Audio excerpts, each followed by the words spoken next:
sama dengan sesi kedua sebelumnya, yaitu akan ada pertanyaan yang harus dijawab oleh masing-masing pasangan kandidat dalam waktu tertentu.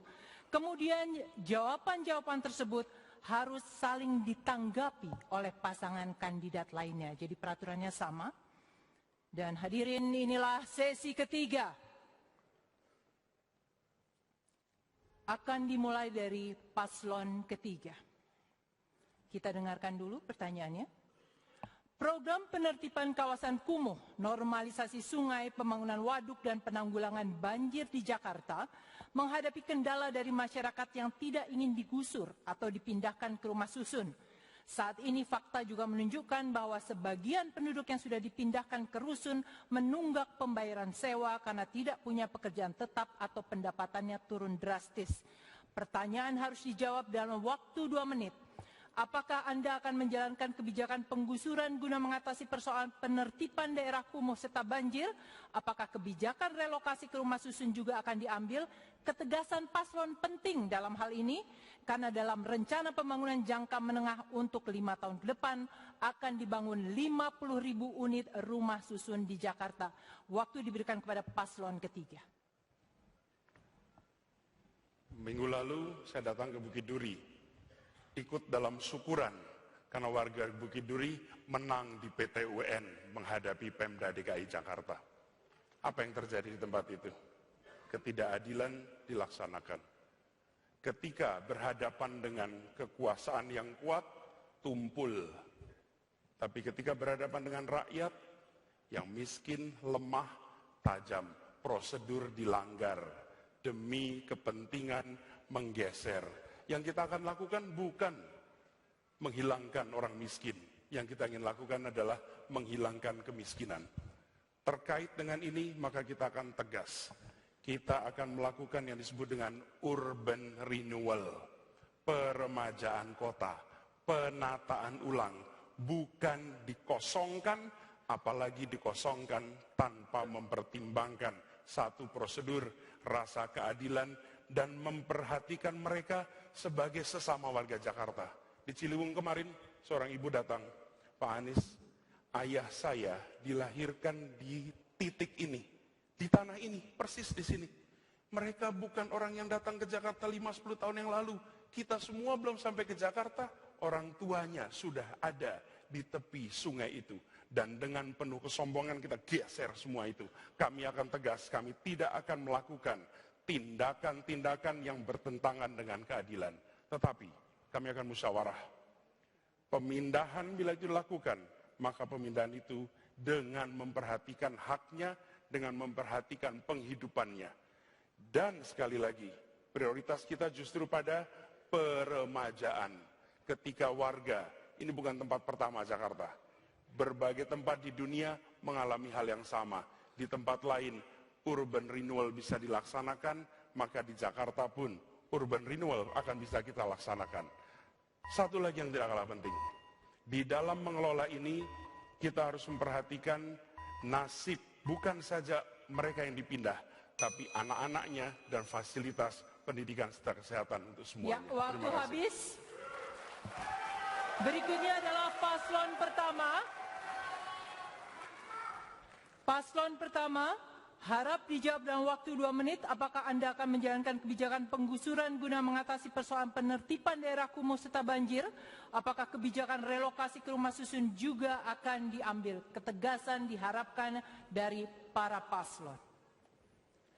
Dengan tegas, saya mengatakan, kami akan membangun menata Jakarta tanpa menggusur. Mengapa? Terbukti penggusuran hanya akan meningkatkan kemiskinan. Urban poverty meningkat secara tajam. Mereka kehilangan segalanya, they lost everything. Kehilangan tempat tinggalnya, kehilangan mata pencahariannya. Yang tadinya dia bekerja, mencari nafkah di sebuah habitat, berinteraksi dengan tetangga, dengan warga, tiba-tiba tercabut puluhan kilometer. Tanpa diperhitungkan bagaimana nasib selanjutnya, anak-anak mereka bagaimana. Saya bertemu langsung, mereka sampai dengan hari ini masih menangis, masih sedih hatinya ketika digusur begitu saja tanpa ada kompensasi, tanpa ganti rugi dan tidak diperhatikan sama sekali. Untuk itu, kami meyakinkan bahwa korban gusuran yang hari ini masih trauma, terutama lansia, ibu-ibu, dan anak-anak mereka stres semuanya. Itu perlu kita perhatikan pertama-tama. Kita yakinkan mereka mendapatkan perhatian kesehatan, lapangan pekerjaan, dan lain sebagainya. Dan kami meyakini banyak cara lain untuk bisa menata Jakarta, mempercantik kotanya, tetapi dengan tidak melukai hati warganya. Ini penting, ini komitmen, dan ini adalah paradigma yang akan kami bangun dalam membangun Jakarta ke depan. Dengan demikian kita berharap bahwa Jakarta benar-benar tumbuh sebagai kota yang manusiawi. Ingat, gedung-gedung beton-beton ini hanyalah benda mati. Jakarta rohnya adalah manusia dan warganya. Sistem ruang kehidupan merupakan tempat interaksi antara manusia, lingkungan, dan semua sarana-prasarana yang tersedia di dalamnya. Dengan demikian, jangan hanya kita membangun badannya, tetapi bangunlah jiwa kota ini, Jakarta, untuk Indonesia. Kita bisa kalau kita bersatu, kreatif, dan juga dengan akal nurani dan hati nurani yang baik. Insya Allah. Saya langsung melanjutkan kepada paslon kedua. Saya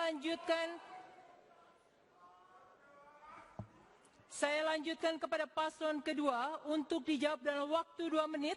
Apakah Anda akan menjalankan kebijakan penggusuran guna mengatasi persoalan penertiban daerah kumuh serta banjir?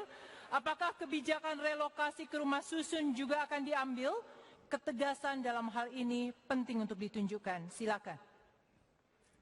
Baik, terima kasih. Ini pertanyaan yang kami tunggu. Supaya ada penjelasan secara lengkap tentang kebijakan ini. Jakarta adalah ibu kota negara Republik Indonesia, di mana warganya tidak boleh tinggal di bantaran-bantaran sungai, tidak boleh di kolong-kolong jembatan yang setiap saat dia kebanjiran. Mereka melahirkan generasi sungguh tidak manusiawi. Sebagai ibu kota negara, kita membiarkan saudara-saudara kita berpuluh-puluh tahun tinggal di bantaran-bantaran sungai seperti itu, kolong-kolong jembatan.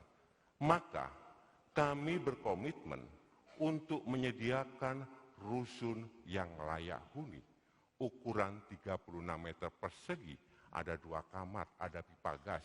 Bukan hanya itu saja, kita juga mensubsidi kehidupannya. Pendidikannya kita tanggung, kesehatannya kita tanggung, transportasi kita tanggung, biaya hidupnya kita betul-betul tanggung.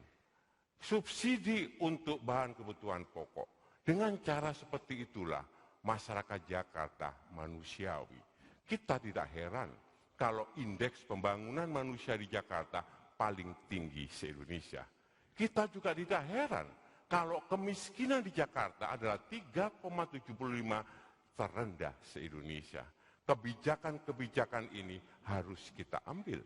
Di samping kita akan menormalisasi sungai dan banjir sudah berkurang. Di samping itu kita memberikan aspek lehal pada mereka-mereka yang tidak lehal menempati di bantaran sungai untuk pindah di rusun. Kehidupannya kami jamin. Kehidupan ekonomi yang kita jamin dan kehidupan generasi menerusnya kita akan jamin. Oleh karena itu di rusun-rusun kita ada masjid di sana, ada tempat bermain supaya mereka tumbuh dengan baik. Terima kasih. Baik, kini saya buka ruang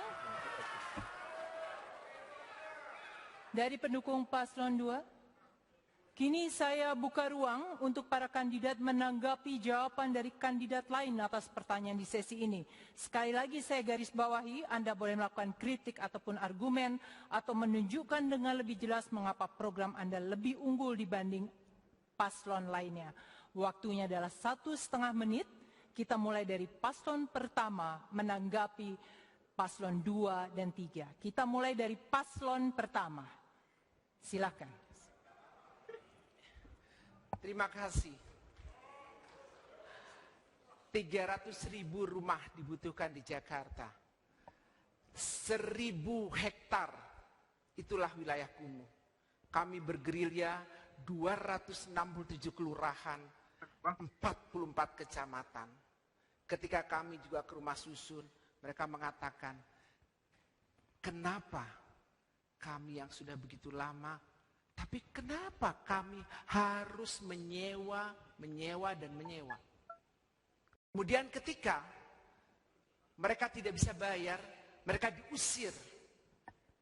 Sudah pindah dari rumah dan akar budayanya, dia juga harus terusir dari rusunawanya. On-site upgrading adalah menata kota Jakarta tanpa harus menggusur. Komitmen keberkehendaan pemerintah DKI Jakarta. Ini yang harus kita benahi. Ini semuanya dalam arti kita bekerja dengan hati. Bagaimana perasaan kita ketika kita menjadi mereka? 30 tahun berada di lahan itu. Kenapa kita tidak berkomitmen? Kenapa pula kita harus terus-menerus membuat mereka menjadi luka hatinya? Membangun Jakarta tidak harus menyakiti hati masyarakat. Dan kita punya hati untuk Waktunya menyerahkan habis, mereka. Bu Sylvi. Waktunya habis. Oke.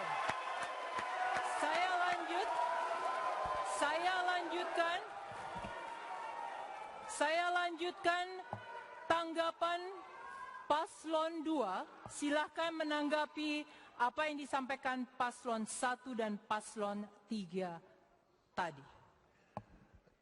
Saya harus jelaskan, kadang-kadang kami ini memang suka ketawa juga. Seolah-olah kami ini gak suka orang miskin, benci orang miskin. Tadi pasangan nomor 1 mengatakan mau kasih 400.000 per bulan. Itu terlalu kecil, Bapak. Karena kami berikan anak SMA saja 600.000. Jadi kalau orang yang miskin punya 3 anak yang SMA, 1,8 juta tiap bulan dia dapat. Kalau anaknya bisa masuk perguruan tinggi negeri, dapat 18 juta setahun. Hanya tidak uang kontan. Dia harus pakai kartu gesek. Untuk apa? Supaya kami monitor pakai uangnya hanya khusus untuk mereka. Lalu mereka juga berhak beli daging sapi hanya 35.000 per kilo per bulan. Ayam hanya 10.000. Supaya gizinya baik. Naik bus gak bayar, kesehatan gak bayar. Itu yang kami namakan mendidik. Saya juga bingung. Kiri kanan saya itu bilang, orang tinggal di dalam sungai kok, daerah aliran sungai kok, walaupun puluhan tahun ya salah. Sebagai orang tua ya tidak menghukum mereka. Kita pindahkan tempat yang lebih layak. Bagaimana sungai mau dinormalisasi kalau tidak pindahkan rumah kumuh? Saya kira jauh lebih tidak manusiawi mengajari rakyat yang sudah salah untuk membenarkan dia hanya demi untuk memenangkan sebuah pilkada. Ini sangat bahaya, sangat bahaya. Makanya saya harap kita harus betul-betul mendidik dalam membantu. Itulah yang kami akan lakukan. Terima kasih. Sekarang saya berikan waktu untuk paslon ketiga. Silahkan menanggapi apa yang disampaikan paslon 1 dan 2. Waktunya adalah 1,5 menit. Silahkan. Izinkan saya mengingatkan bahwa 5 tahun yang lalu pernah ada janji. Dan janji itu mengatakan akan dibangun kampung deret di pinggir-pinggir sungai. Di mana janji itu? Di mana kontrak politik itu? Kontrak politik ditandatangani. Saya datang ke tempat yang sama, mereka sodorkan, Pak, ini kontrak politik yang ditandatangani 5 tahun yang lalu. Saya katakan, kami akan laksanakan janji yang tidak ditunaikan di periode ini. Tegas kami akan laksanakan. Yang kedua, ketika kita berbicara tentang mengelola warga di tepi sungai misalnya. Jakarta bukan kota pertama. Kalicode di Jogja ada contohnya. Di Malang ada contohnya. Di mana warga diajak berdialog, warga diajak berdiskusi, dilakukan peremajaan secara bertahap. Saya punya banyak teman yang tinggal di tepi Kalicode ketika saya sekolah dulu. Saya datang lagi ke sana beberapa waktu yang lalu, mereka semua sudah tumbuh tinggal tempat jauh dari pinggir sungai. Mengapa? karena diberi kesempatan akses pendidikan berkualitas, dikasih kesempatan lapangan pekerjaan. Karena itu saya katakan, komentari apa yang disampaikan oleh paslon nomor 1, memberi sesuatu itu baik. Tapi yang tidak kalah penting, memberikan harga diri, percaya diri, bahwa mereka sejahtera bukan karena cash transfer, tapi karena mereka bisa berusaha mandiri lewat lapangan pekerjaan. Itu jawaban kita. Terima kasih. Masih ada sisa waktu sebenarnya, tetapi sudah selesai jawaban diberikan oleh paslon ketiga.